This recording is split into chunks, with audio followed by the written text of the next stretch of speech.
raconter ce soir s'appelle Le gardien du phare. Au bout d'une côte oubliée par presque tout le monde se trouvait un vieux phare construit sur une falaise immense. Les habitants du petit village voisin évitaient l'endroit depuis des années. Certains disaient que la mer y était maudite, d'autres racontaient qu'une étrange lumière apparaissait parfois au sommet du phare même lorsqu'il était censé être abandonné. Un soir d'automne, un jeune homme nommé Thomas arriva au village après un long voyage. Il venait pour écrire un livre sur les lieux isolés et les vieilles légendes oubliées. Dès son arrivée, il remarqua que les habitants devenaient silencieux dès qu'il parlait du phare. Une vieille femme finit par lui dire qu'autrefois un gardien vivait là-bas, seul avec sa fille, mais qu'une terrible tempête avait frappé la côte plusieurs années auparavant. Depuis cette nuit-là, personne n'avait revu ni le père ni l'enfant. Malgré les avertissements, Thomas décida d'y passer quelques jours pour trouver l'inspiration. Le lendemain matin, il emprunta un petit sentier longeant les falaises jusqu'au phare. Le vent soufflait doucement au-dessus des vagues et le bruit de la mer résonnait contre les rochers. Plus il avançait, plus l'endroit semblait coupé du reste du monde.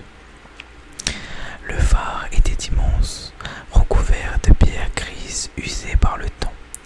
La porte principale grinça lorsqu'il entra. À l'intérieur, tout semblait figé.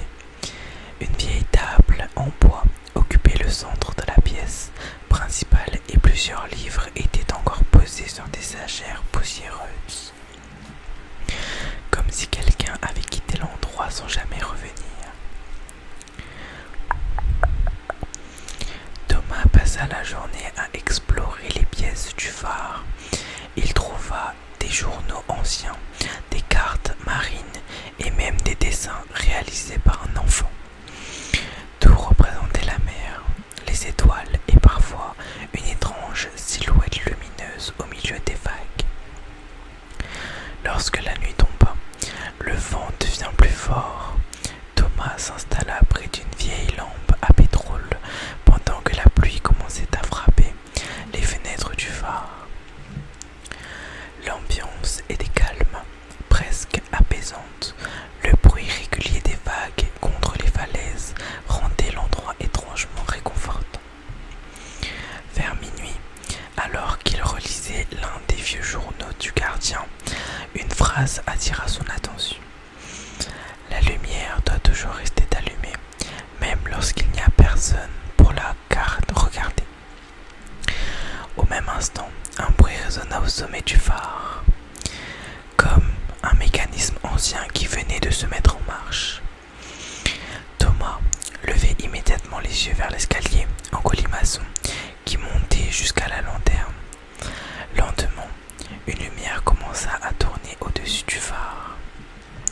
Pourtant, personne n'était censé être là-haut. Le jeune homme monta les marches une à une pendant que le vent sifflait autour de la tour. Arrivé au sommet, il découvrit la grande lentille du phare illuminée comme autrefois. La lumière tournait lentement au-dessus de l'océan noir. Mais la pièce était vide, complètement vide. Thomas resta immobile quelques secondes avant d'apercevoir quelque chose à travers les vitres du phare. Très loin dans la mer, au milieu de la tempête, une petite embarcation dérivait dangereusement entre les rochers. Sans la lumière du phare, le bateau se serait écrasé contre les falaises. Le jeune homme